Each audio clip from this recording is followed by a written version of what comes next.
ఒకటేదో audio record బయటకు వదిలారు. ఎప్పుడో సంవత్సరం కిందట జరిగితే అది ఇష్యూ. ఆ రోజు కానీ అప్పుడుండే 2 టౌన్స్ సిఐ శ్రీకాంత్ గారు పంచాయతీ చేశారు. అమ్మాయి 1,85,00,000 రూపాయలకి బిల్డింగ్ కొనుక్కుంటా అని చెప్పేసి మాట ఇవ్వడం జరిగింది సిఐ సమక్షంలో. కానీ కోర్టుకు వేసుకున్నారు, వాళ్ళు మాట్లాడుకున్నారు, ఎవరికొరు మాట్లాడుకొని ఆ రోజు కానీ నా మీద ఆరోపణలు చేశారు.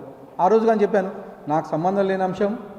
ఒక పక్కేమో ఒక రామగిరి మండలానికి చెందిన వైఎస్ఆర్సీపీ లీడరు, ఈమెమో ముస్లిం అమ్మాయి, వాళ్ళు చూసుకోవాలి కానీ ఎమ్మెల్యేకి ఏం సంబంధం.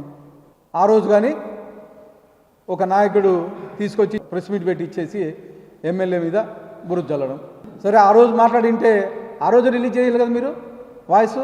ఈరోజు అంటే అభూత కల్పన సృష్టించి టెక్నాలజీని వాడుకొని మీడియా మిత్రులందరినీ తప్పుదోవ పట్టిస్తున్నారు. ఖచ్చితంగా దీనికి గుణపాఠం ఉంటుంది. మా పార్టీ అధినాయకుడు నారా చంద్రబాబు నాయుడు గారు నిశ్చితంగా పరిశీలిస్తున్నారు. మా యువ నాయకుడు గారు నారా లోకేష్ గారు ఖచ్చితంగా దీన్ని చర్యలు తీసుకుంటారు.